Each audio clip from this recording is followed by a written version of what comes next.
전생사 알아서 무엇 하게요? 그러면은 그냥요. 그래요. 사실 저도 이제 제 전생사가 굉장히 궁금했을 그런 시기가 있었습니다. 도인이 되겠다고 출가를 했는데 공부에 진척도 없고 제 앞길이 어떻게 될지 너무 답답해서 제가 전생사가 무척 궁금해졌습니다. 공부를 계속할 것인지 아니면은 방향 전환을 해야 할 것인지 이런 고민을 하면서 내 전생사만 안다고 한다면은 내가 결단을 내리는데 크게 도움이 되겠다 생각이 들어서 어느 날 제가 저희 지도하시는 스승님께 이렇게 여쭙습니다. 원불교에서는 불생불멸 이치를 말씀하시고 윤회를 말씀하시는데 그렇다고 한다면은 저는 제 전생사가 무척 궁금합니다. 도인이 되겠다고 출가를 했는데 시간이 지날수록 제가 도종이 아닌 도를 담을 그릇이 안 된다는 생각을 가끔 하게 됩니다. 그리고 방황을 하게 되는데 제 전생사가 도를 이루는데 도움이 된다면은 제가 자신 있게 공부를 할 것 같고 길이 아니다고 한다면 전생사가 이 도문에 인연이 안 된다고 한다면은 제가 방향 전환을 해야 하지 않을까 생각이 들어서 궁금합니다. 이렇게 말씀을 드렸어요. 그랬더니 제 이야기를 듣고 웃으시면서 그렇게 얘기를 하셔요. 정산종사께서 말씀하시기를 사람이 전생일과 내생일이 궁금할 것이나 그것은 어렵고도 쉬운 일이니 부처님께서 전생일을 알려거든 금생에 받은 바요 내생일을 알려거든 금생에 짓는 바라 하셨으니 이 말씀이 너에게 답이 될 거다. 그러시면서 네가 가지고 있는 모든 생각을 놓고 빈 마음으로 너를 바라봐라. 그러면 네 전생사를 네가 알 수 있을 거다. 이렇게 말씀을 해주셨어요. 우리 여기 계신 모든 분들은 불생불멸의 이치를 믿으시기에 영생이 있음을 다 지금 믿고 계십니다. 그래서 전생사도 궁금하지만은 내 내생은 어떻게 될 것인가 이것도 궁금하시잖아요. 저는 그런데 그 전생사를 알고자 하는 마음 속에 한쪽에는 두려움도 있습니다. 내 전생사를 제대로 알았을 때 그 한편에 부끄러운 누구에게 말할 수 없는 내 전생에 부끄러운 모습이 있다고 한다면 얼마나 두려울까. 그런 생각을 해서 만일 내 전생사를 누가 안다면 내 부끄러운 삶의 한 자락을 누구에게 들키는 것은 아닐까. 그런 두려움도 갖기는 하는데요. 몇 년 전에 제가 책 한 권을 선물 받았는데 전생 리딩 상담가 박진여 씨라고 하는 사람이 쓴 책을 소개를 받았어요. 이분이 16년간 사람들의 전생사를 상담을 하고 그것을 발췌를 해서 책을 만들었는데 무려 1만 6천 명의 내용을 그 중에서 선별을 해서 기술한 책이었어요. 그 책을 본 기자가 이 저자에게 질문하기를 윤회가 정말 있습니까? 윤회가 정말 있습니까? 그리고 윤회와 환생은 뭐가 다릅니까? 이런 질문을 했더라고요. 그 질문을 받고 윤회라고 하는 것은 이 지구상의 모든 생명체는 태어나는데 어떤 것은 사람으로 태어나기도 하고 때로는 곤충과 동물과 식물 상태로 머물기도 합니다. 그러나 그 모든 것은 모든 과정은 윤회를 하게 됩니다. 그렇게 얘기를 하더라고요. 사실 원부교는 육도가 윤회한다고 얘기를 하죠. 그런데 서양의 종교는 천당과 지옥 또는 연옥을 통해서 한 번으로 끝나지만은 우리 이제 원불교나 불교는 자기가 지은 업에 따라서 육도로 윤회한다. 그렇게 얘기를 하죠. 원불교 신앙의 핵심 중에 하나는 바로 이 육도 윤회를 믿는 것이 신앙의 핵심이죠. 육도 윤회를 믿지 않는다고 한다면 아직은 내가 원불교 신앙의 뿌리를 확실히 내리지 않는다. 이렇게 생각을 하셔도 되지 않을까 생각이 들어갑니다. 그러면서 환생이라고 하는 것은 사람이 다시 사람으로 태어나는 것을 환생이라고 합니다. 이렇게 답변을 했어요. 그러니까 또 질문을 하게 됩니다. 어쩌면 우리는 업을 해소하기 위해서 종교 생활을 하는지도 모르겠는데 현생에 종교는 나에게 무슨 의미가 있습니까? 이런 질문을 했어요. 그러니까 이분이 답하기를 전생에 부정적인 삶을 살았다 하더라도 현생에서 내 삶을 어떻게 가꾸냐에 따라서 내 삶이 업이 정화되게 하는데 그 정화되게 하는 것이 바로 종교의 역할입니다. 그렇게 얘기를 했습니다. 그러시면서 그분이 업의 법칙은 전생의 과실이나 실책을 처벌한다는 의미가 아니라 인과라고 하는 것은 현재 내 삶의 행위를 통해서 내 전생을 바꿔가는 교정의 의미가 더 큽니다. 이렇게 답을 했어요. 대체적으로 우리는 인과응보라는 말을 하죠. 인과응보는 전생에 지은 업을 이생의 실책이나 처벌로서 받는 것을 말할 때 우리가 인과응보라고 하는 것이 사회에서 쓰는 용어죠.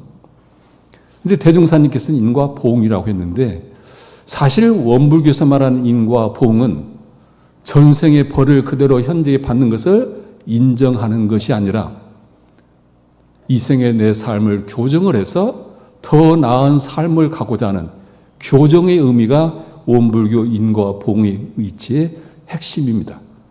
그래서 살아가면서 내가 무슨 죄를 지었기에 이렇게 고통을 받느냐고 신세를 한탄하는 것이 아니라 내 삶을 나는 원불교를 통해서 교정해서 더 나은 삶을 살겠다고 하는 그 발언으로 정진하는 것이 원불교인들의 바른 신앙이라고 봅니다. 자, 그러면 어떻게 우리가 영생을 잘 살 수 있을까? 저에게 주어진 제목이 이제 윤회와 영생의 삶인데요. 저는 이제 천도대 때 가끔 그런 얘기를 합니다만, 내 삶을, 현재의 내 삶을 결정짓는 것이 무엇일까? 무엇이 내 삶을 결정짓는가? 그 하나가 습력이다, 습관이다, 그렇게 얘기를 합니다. 우리는 살아가면서 습관을 만들어 갑니다. 그래서 그 사람의 습관을 보면은 그 사람의 삶이 보인다, 그렇게 얘기를 합니다.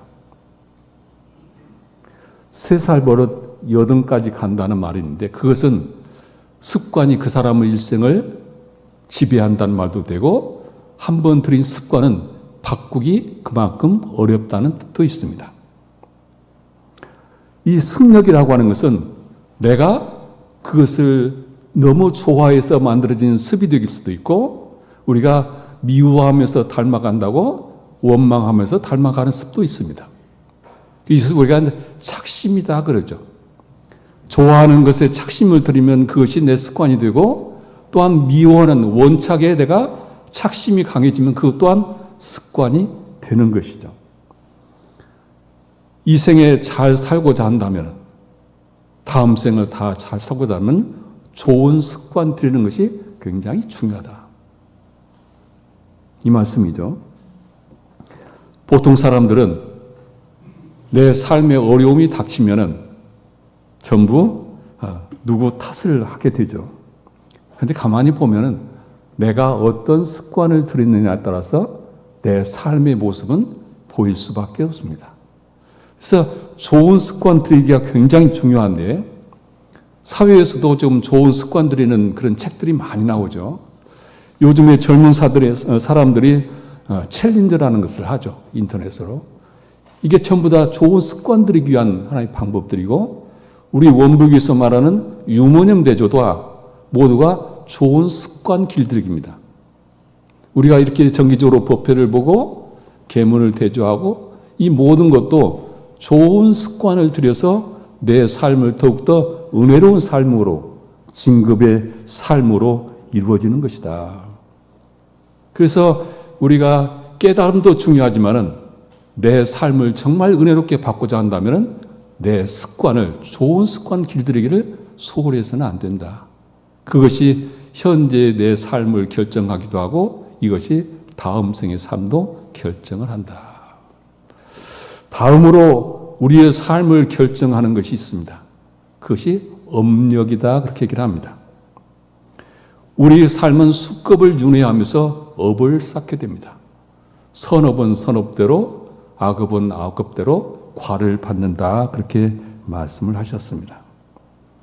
근데 사람들이 그 이치를 모르기 때문에 누군가가 내 죄복을 주는 줄 알고, 그래서 내가 힘들고 어려우면은 부처님 탓을 하고 하나님 탓을 하고 조상 탓을 하고 부모 탓을 하는 것이죠.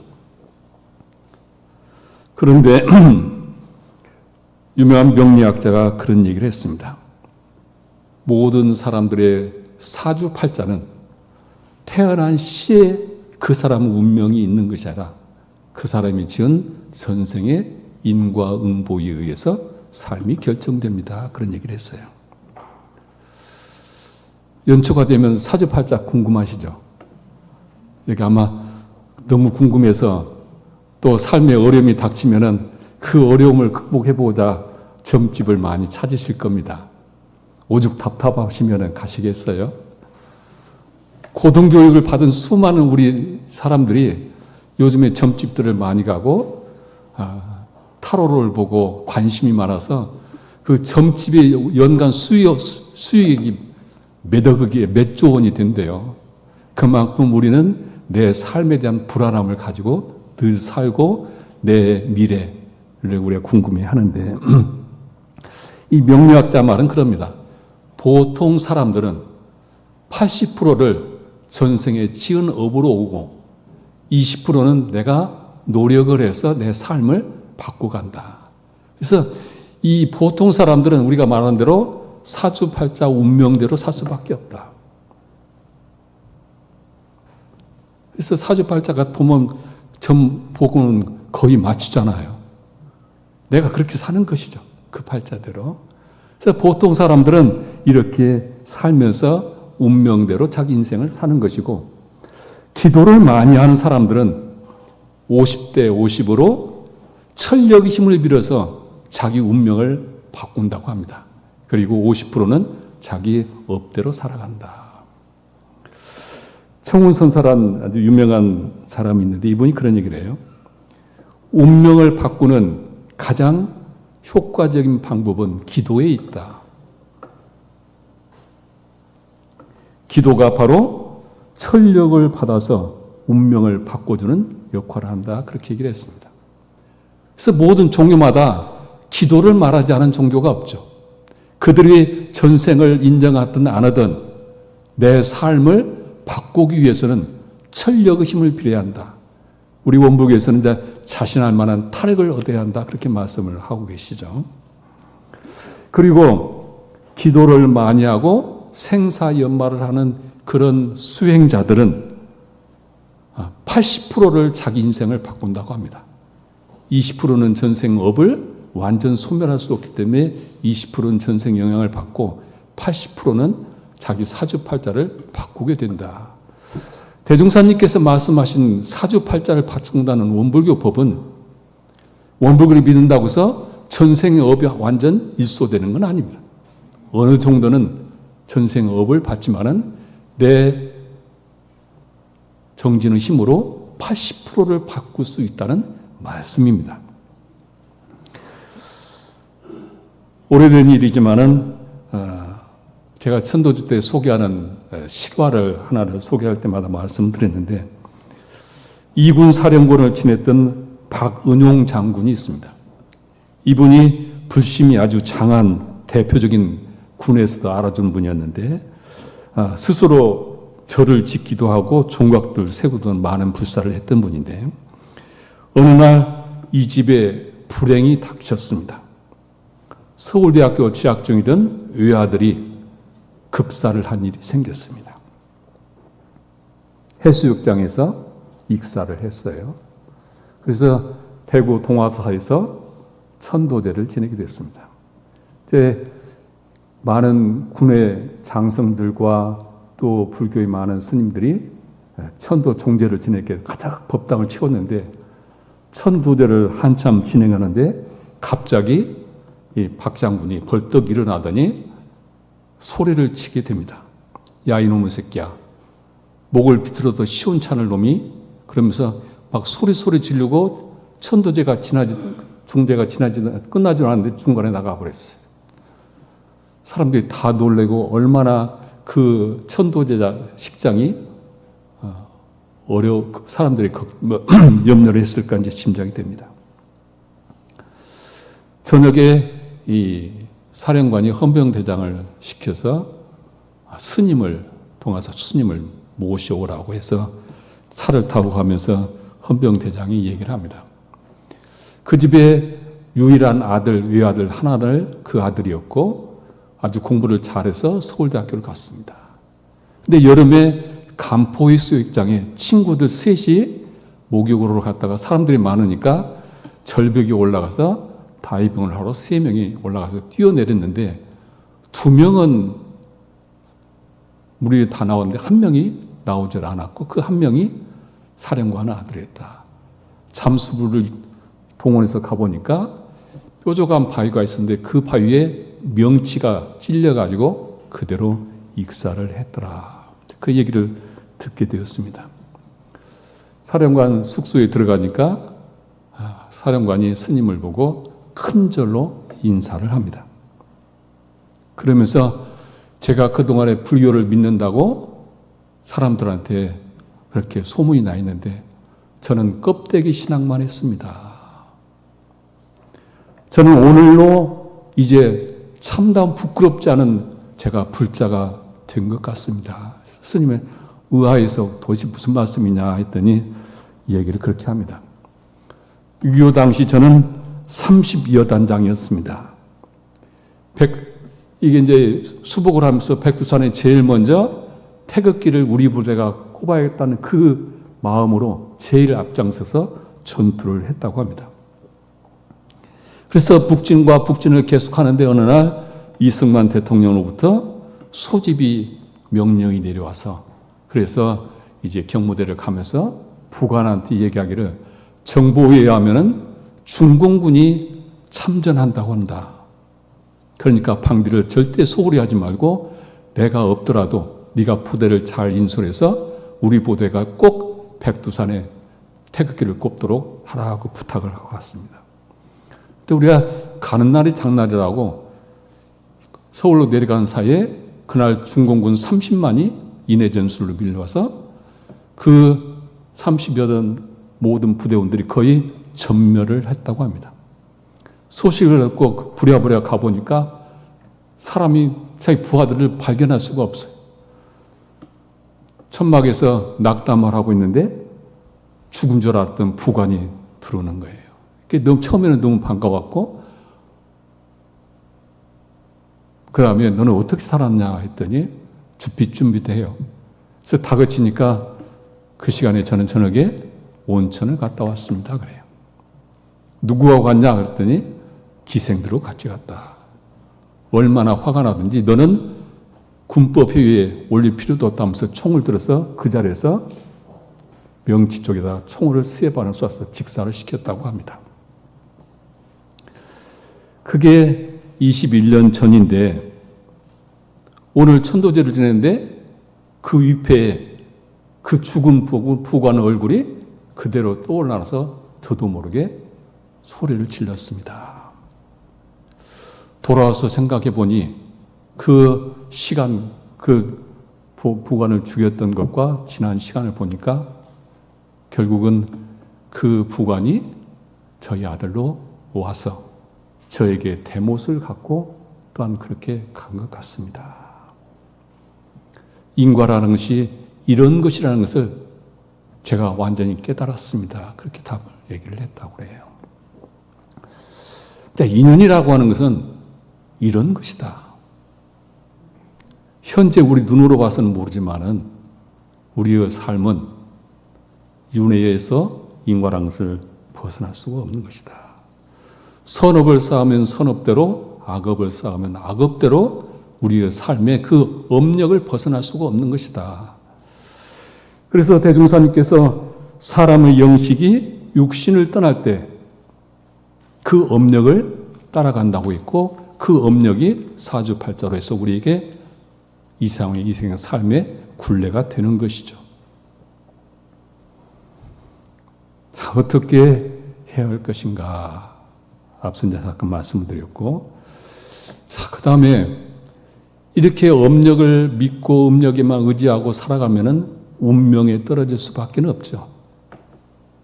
우리는 그러면은 그렇게 업력을 인정하고 그냥 업력대로 살아야 할 것인가? 대종사님께서는 그렇게 살라 하지 않으셨습니다. 이생과 영생을 잘 살기 위해서는 원력으로 살아라. 원력을 가지고 살아라. 대부분의 사람들은 습력과 업력에 따라서 일생을 살아갑니다. 그런데 신앙인들은, 그리고 영원한 삶을 잘 살고자 하는 사람은 원력으로 삶을 살아가게 됩니다. 세상에 빛이 많이 있으나 대서원과 같이 크고 밝은 빛이 없으며 삼세를 통하여 일체의 생명과 시방세계를 두루 비추고도 남음이 있는 것이니 더 큰 서원을 세우라고 대산종사께서 말씀하셨습니다. 원력이 크면 클수록 습력과 업력은 극복할 수가 있습니다. 우리 이 생에 살아가면서 생활에 공공한 집에 태어났더라도 목표의식을 크게 세우고 열심히 그 목표에 의해서 정진하는 사람들은 분명히 그 어려운 환경을 벗어나서 새로운 삶을 열어가잖아요. 그래서 보면 그냥 세월에 맡겨서 아무 뜻 없이 살아가는 사람에게 인생의 길이 보이지는 않습니다. 무언가 서원을 세우고 그 서원을 목표의식을 가지고 정진하는 사람은 인생을 바꿔가죠. 조선 마렵 동네 범어사에 낭백이라는 스님이 있었습니다. 스님은 개행이 청정하고, 그리고 금정산, 범어사가 금정산에 있잖아요. 금정산 주위에 있는 산을 개간해서 사람들에게 먹을 것을 제공해주고 집신을 삼아서 사람들에게 보시를 하고 그렇게 살아왔는데, 그 당시는 이제 불교를 배척하는 시대라 조선 마렵의 이 동네 부사가 스님들에게 270가지의 세금과 일을 시키는 그런 일을 했다고 합니다. 그러니까 스님들이 공부를 못하니까 이 낭백 스님이 그것이 제일 스님들이 출가해서 생사해탈하고 공부를 하도록 출가를 했는데 그 일을 못하니까 늘 마음에 걸려서 기도를 했다고 합니다. 하루속히 제가 이 생을 마치고 내 생에는 제가 큰 벼슬이 올라서 저 스님들이 마음껏 수행할 수 있도록 저에게 그 길을 열어주십시오 하고 늘 그렇게 기도를 하면서 살았다고 합니다. 어느 날 대웅전에 철야를 하고 나서 시자를 부릅니다. 부르고 나서 내가 이제 이 생과 인연을 다할 때가 된 것 같다. 내 몸을 저 산에 있는 짐승에게 내가 보시를 하고 갈 것이다. 그리고 이제 간 뒤에 24년이 지나서 누군가가 관리가 와서 이 절의 어려움을 해결해주고 너희들이 공부할 수 있도록 해주는 관리가 오거든 그 사람이 나인 줄 알아라. 그렇게 시자한테 말을 해와요. 그리고 그날 이분은 산의 깊은 산속에 들어가서 그냥 범에게 몸보시를 하셨다. 근데 이제 그 남은 뼈라 이런 것들을 나무꾼이 발견해서 화장을 해가지고 현재 가면 범어사에 부도탑으로 남아 있습니다. 이 스님에 대한 부분이. 25년이 지난 후에 24살 먹은 경상도 순찰사 조음이라는 사람이 부임을 해서 그거를 이제 돌아다니다가 동네에 오게 되었습니다. 그래서 동네에 와가지고 이 범어사의 금강계단에 가서 무수히 참배를 하고, 그리고 스님들에게 공부하는데 뭐가 어려움이 있냐 그러니까 이제 이 노역 때문에 자벽이 너무 많아서 공부를 어렵다 보니까 모든 자벽을 다 해소를 해줬다. 그래서 이 제자가 스님이 하셨던 말씀이 생각이 나서 죄송하지만 연세가 어떻게 되십니까? 했더니 24살이라고 그래요. 우리 스님이 오셨구나. 근데 그날이 마침 그 스님이 제삿날이었다. 그래서 이 조음이라는 관찰사에게 다 얘기를 했다고 그래요. 그러니까 이 조음 관찰사도 내가 낭백 스님의 후신 모양이다 하면서 그 뒤로 불교에 많은 불사를 했고, 지금 이 범어사에 가면은 이 조음 관찰사의 공덕비가 지금 남아 있습니다. 언제 범어사에 가면 한번 찾아보시기 바랍니다. 대산종사님께서 그런 얘기를 하셨어요. 평소에 원력을 크게 세워야 한다. 종자가 크고 완실해야 그 열매가 완실하고 좋은 것이니 서원을 크게 세우고 열심히 정진하라, 이런 말씀을 하셨습니다.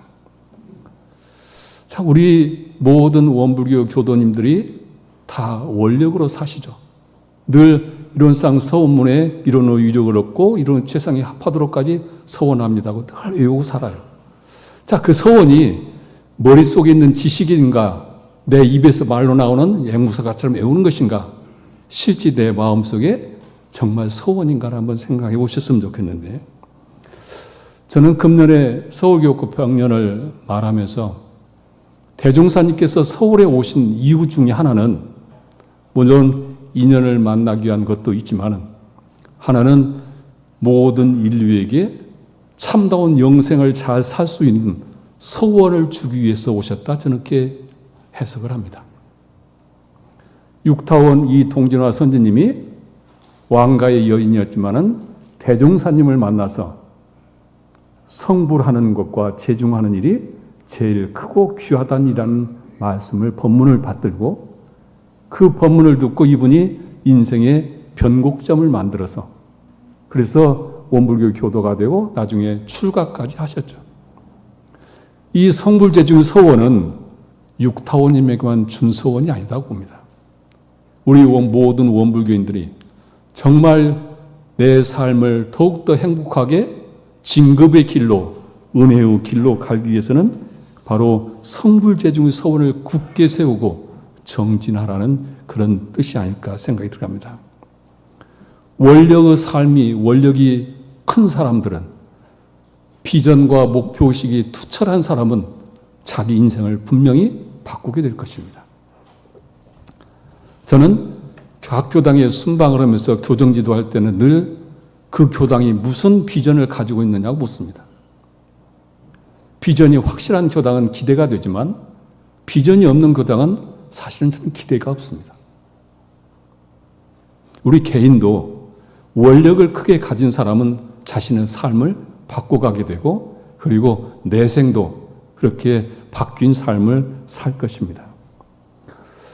오늘 사경노트 법문이 보면은 윤회를 자유하는 방법은 오직 착심을 여의고 업을 초월하는 데 있나니라, 그런 말씀 하셨죠.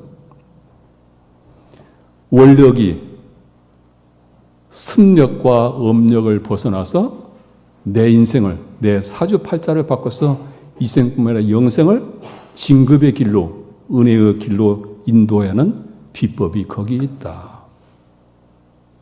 저는 그 말씀을 드리면서 다 같이 합정하시겠습니다.